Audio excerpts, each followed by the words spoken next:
नमस्ते गाइस। और आज की फाइट वीडियो में सबसे पहले बात करते हैं अरमान सरूकियन के बारे में, जहां पर अरमान सरूकियन ने एक परफेक्ट अप्रैल फूल्स खेल दिया है, जिधर अरमान सरूकियन इस वाली पोस्ट को करता है और यहां पर हम देख सकते हैं कि यूएफसी व्हाइट हाउस में इलिया टुपुरे की फाइट हो रही है अरमान के साथ। अरमान इसके साथ ये भी लिखता है, गेस किए उसका लकी डे है, गेट वेल सून जस्टिन गेची। कोई आइडिया नहीं था मुझे कि आज 1 अप्रैल है, तो जब मैंने इस पोस्ट को देखा मुझे लगा कि जस्टिन गेची इंजर्ड हो चुका है और अरमान सरूकियन ऐसा बैकअप फाइटर आ चुका है और अब इलिया टुपुरे और अरमान की फाइट होने वाली है। मैं हर किसी पेज में कंफर्मेशन देखने लगा कि क्या जस्टिन गेची रियली इंजर्ड हो चुका है। फिर मुझे थोड़े टाइम के बाद पता लगता है कि आज तो 1 अप्रैल है। तो अरमान सरूकियन ने बहुत सही अप्रैल फूल बनाया सबको, और ये पोस्ट अगर तुम देखोगे भी तो बहुत ज्यादा वायरल हो रही है। 500 के लाइक्स हो चुके हैं अरमान की इस पोस्ट में। तो हर कोई मुझे लगता है स्टार्टिंग में बहुत ज्यादा खुश हुआ होगा, फिर उनको रियलाइज हुआ होगा कि आज तो 1 अप्रैल है। अब ऑन दी अदर हैंड अगर लाइट वेट चैंपियन इलिया टुपुरे की बात करें तो वंस अगेन इलिया टुपुरे ने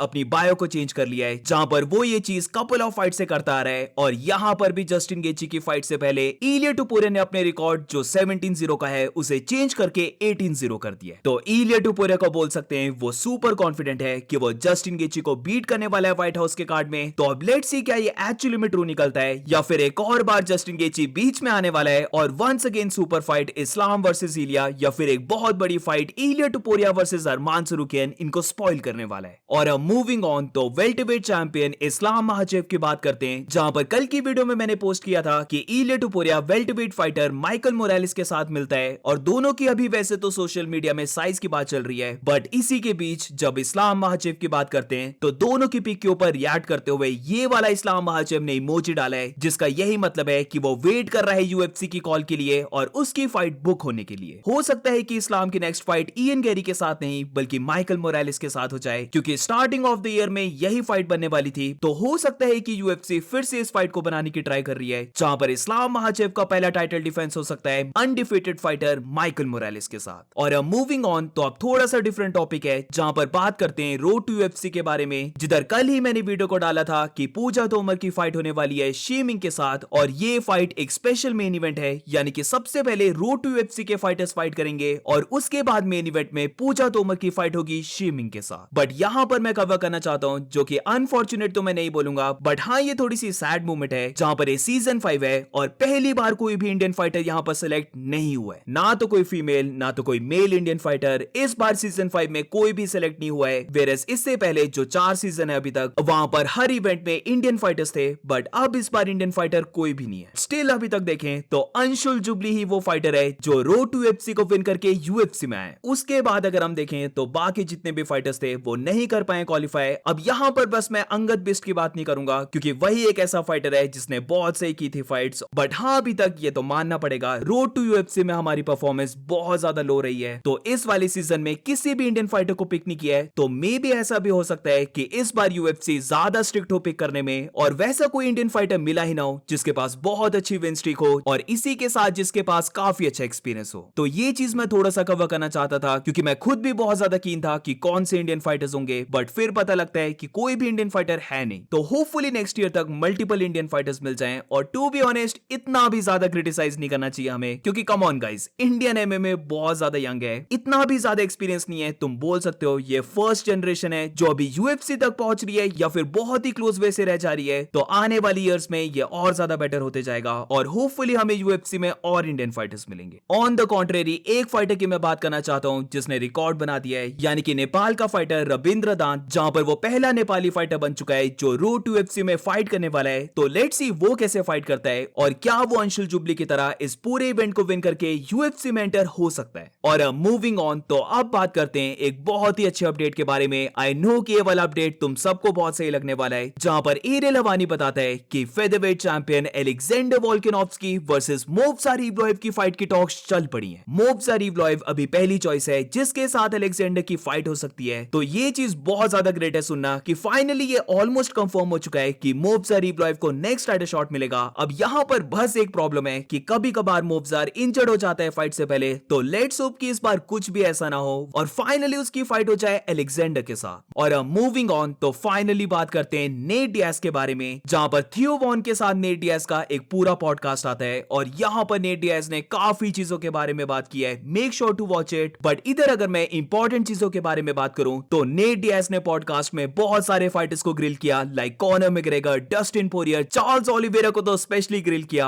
इसी के साथ डैनियल कॉर्मिये ने भी थोड़े से स्ट्रेस पकड़े और फाइनली हमें लियोन एडवर्ड्स के साथ वो जो आइकॉनिक पिक है उसको लेकर भी पता लग गया है कि क्यों वहां पर नेट डियाज लियोन एडवर्ड्स को फिनिश करने के लिए नहीं चाहता है बल्कि उसे ट्रोल करता है और वो एक आइकॉनिक पिक्चर बन जाती है। जहां पर सबसे पहले तो नेट इस बात को एक्सप्लेन करता है कि क्यों उसने यूएफसी को पिक नहीं किया बल्कि वो नेटफ्लिक्स के साथ चले गया और वो फाइट कर रहा है माइक पेरी के साथ। तो नेट डियाज का यहां पर कहना था कि वो श्योरली यूएफसी में वापस आएगा और वो 100% यहां पर फाइट भी करना चाहता है, बट एट दिस मोमेंट जो यूएफसी उसे फाइट ऑफर कर रही थी, यानी कि कॉनर मैकग्रेगर की फाइट ऑफर कर रही थी, उस फाइट के लिए वो इंटरेस्टेड नहीं था, इसीलिए वो यूएफसी के साथ नहीं गया बल्कि उसने नेटफ्लिक्स के साथ फाइट को साइन कर लिया, जहां पर वो चाहता है कि अगर वो यूएफसी में फाइट करे तो वो best of the best fighters के साथ फाइट करे, ना कि कॉनर के साथ। अकॉर्डिंग टू जो रोगन, र्यूमर ये चला है कि नेट डियाज को $10 मिलियन मिल रहे हैं माइक पेरी की फाइट के लिए, तो इसीलिए उसने माइक पेरी की फाइट ली। बट यहां पर नेट डियाज बताता है कि यूएफसी जो उसे कॉन्ट्रैक्ट दे रही थी वो माइक पेरी के ऑफर से भी ज्यादा था, बट क्योंकि वहां पर कॉनर के साथ उसे फाइट करने पड़ती, इसीलिए उसने ये वाले ऑफर को एक्सेप्ट नहीं किया। तो जहां तक मुझे लग रहा है हो सकता है कि नेट डियाज को एक्चुअली में $10 मिलियन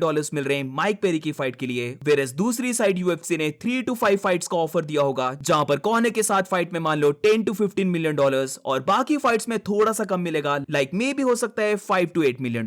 अब मुझे ये सुनकर शौक लगा कि नेट डियाज ने कॉनर की फाइट को रिजेक्ट किया, क्योंकि लेट्स बी ऑनेस्ट ये सबसे बड़ी फाइट है और ये एक्चुअली में गुड फाइट है नेट डियाज के लिए वापस यूएफसी में आना, जहां पर एक तो उसे बहुत ज्यादा मनी मिलेगा एंड ऑल्सो वो फाइट को विन कर भी सकता है। तो मैं तो ये शौक था सुनकर कि नेट ने कॉनर को पिक नहीं किया। अब उसने क्यों नहीं किया, तो नेट यहां पर एक्सप्लेन करता है कि वो नहीं चाहता कि वो अपना कमबैक कॉनर के साथ करे, जहां पर ऑलरेडी कॉनर अपनी सिंगल लेग पर है, यानी कि बेयरली वो यूएफसी में सर्वाइव कर रहा है, जहां पर वो लास्ट की 2 फाइट्स को हार चुका है। वो डस्टिन से नॉकआउट हो जाता है, फिर वो अपनी लेग को ब्रेक कर लेता है। तो बेशक उसकी ओपिनियन में कॉनर एक ग्रेट फाइटर है, बट वो चाहता है कि अभी वो यूएफसी के बेस्ट फाइटर्स के साथ फाइट करे, लाइक बिच एस चार्ल्स ओलिवेरा के साथ फाइट करे, क्योंकि ओलिवेरा के पास उसकी बेल्ट है। नॉट ओनली दिस, बट वो ये भी नहीं चाहता कि कॉनर मैकग्रेगर उसके अगेंस्ट अपना रिटर्न करे, जहां पर वो कॉनर की स्टोरी के लिए एक स्टेपिंग स्टोन नहीं बना चाहता कि उसे बीट करके कॉनर ने अपना रिटर्न किया। तो बेसिकली कॉनर के साथ वो ट्रिलॉजी फाइट करेगा, बट अभी उसकी ओपिनियन में ये वाला टाइम सही नहीं है। अब इसके बाद नेट डियाज, डस्टिन पोरियर और चार्ल्स ओलिवेरा के ऊपर पूरा वेंट ऑफ चले जाता है, जहां पर पूरे पॉडकास्ट में उसने डस्टिन को अब्यूज किया है और इधर भी वो बोलता है कि उसकी डस्टिन के साथ फाइट होने वाली थी, बट डस्टिन पोरियर एक पुसी है, वो फाइट से बैक ऑफ हो जाता है और वो अपनी पीनस रिमूवल सर्जरी को करवा रहा होता है। नेट डियाज की ओपिनियन में अगर उसकी फाइट डस्टिन के साथ हो जाती तो उसने बहुत बुरे तरीके से डस्टिन को बीट करना था, कोट एंड कोट उसने डस्टिन के एस को बीट करना था,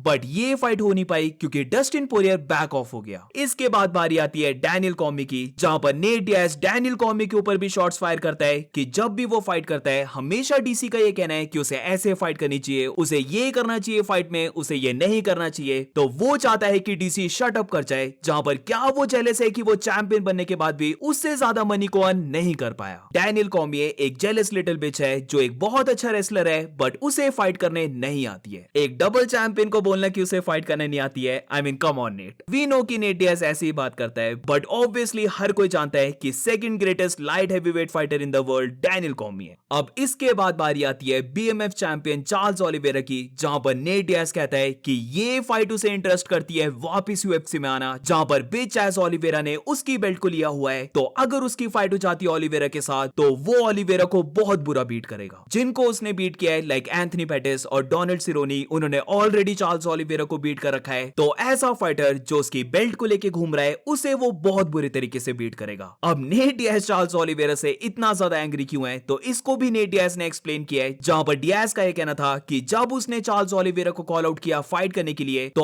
ओलिवेरा ने उस टाइम पर यह कहा था कि वो बिग फाइट्स को देख रहा है जो उसे टाइटल शॉट तक पहुंचा सकती हैं, ना कि नेट डियाज जैसी फाइट को। बट उसी के बाद एकदम से जैसे ही कॉनर ने अपनी लेग को ब्रेक कर लिया, तो कॉनर के लोएस्ट पॉइंट में चार्ल्स ओलिवेरा उसे कॉल आउट करता है और एक स्नीकी विन लेने की ट्राई कर रहा था चार्ल्स ओलिवेरा, जहां पर वो जानता था कि कॉनर अपना बेस्ट नहीं है। अब देखो मैं पहले ही बोल देता हूं, I like Nate Diaz, Nick Diaz army forever, 209 forever, OG gangsters हैं दोनों भाई, तो I really like them. But let's be honest guys, इस टाइम पर अगर नेट डियाज की चार्ल्स ओलिवेरा के साथ फाइट हो जाती है ना, चार्ल्स ओलिवेरा बहुत ज्यादा बुरा बीट करेगा नेट डियाज को। फीट में ले लो या फिर ग्राउंड में ले लो, हर जगह चार्ल्स ओलिवेरा डोमिनेट करेगा नेट डियाज को, क्योंकि नेट डियाज अब शायद से 40 इयर्स का हो चुका है और ओलिवेरा का लग रहा है वो स्टिल अपनी प्राइम में चल चला हुआ है, तो मेरे ओपिनियन में कोई भी कंपैरिजन नहीं है अभी दोनों के बीच में। अब वैसे तो ओलिवेरा के साथ एकदम से फाइट नहीं होगी जहां तक मुझे लग रहा है, बट अगर हो जाती है तो मुझे लगता है कि चार्ल्स ओलिवेरा बहुत बुरा मैचअप रहने वाला है नेट डियाज के लिए। मैं स्टिल बिलीव करता हूं कि नेट डियाज के लिए परफेक्ट फाइट है कॉर्नर की,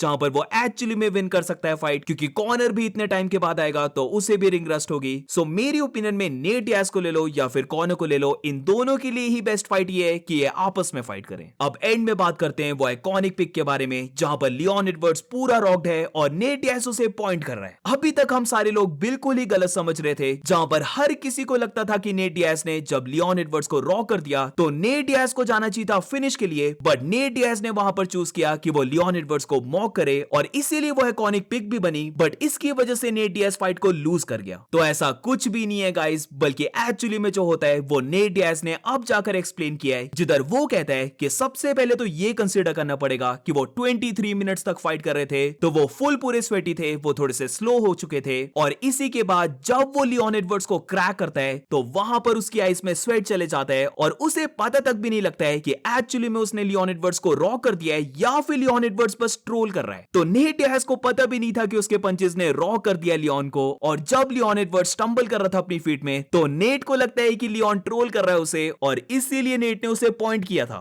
बट फिर जब उसके बाद फाइनली उसे रियलाइज होता है कि उसने तो एक्चुअली में लियोन को रॉक कर दिया है और लियोन एडवर्ड्स हर्ट है, वो प्ले नहीं कर रहा बल्कि वो एक्चुअली में हर्ट है, तब जाकर वो ट्राई करता है लियोन एडवर्ड्स को फिनिश करने की, बट इतना ज्यादा टाइम फिर नहीं बचता है। तो अभी तक तो मुझे इसका कंप्लीटली ऑपोजिट पता था, जहां पर मैं तो ये बिलीव करके चला था कि नेट डियाज को विन की केयर नहीं है और उसने तो जानबूझकर पॉइंट किया। सो एंड में आई रियली होप कि नेट डियाज वापस आए यूएफसी में, और लग भी रहा है कि वो आ जाएगा, बट ऑब्वियसली वो सबसे पहले माइक पेरी के साथ फाइट करेगा। तो देखते हैं कि वहां पर क्या होता है और उसके बाद नेट डियाज यूएफसी में कैसे करता है। एंड दैट्स इट गाइस, आज की फाइट वीडियो में बस इतना ही। अगर तुम्हें वीडियो अच्छी लगी हो तो please make sure to like subscribe. मिलते हैं नेक्स्ट वीडियो में।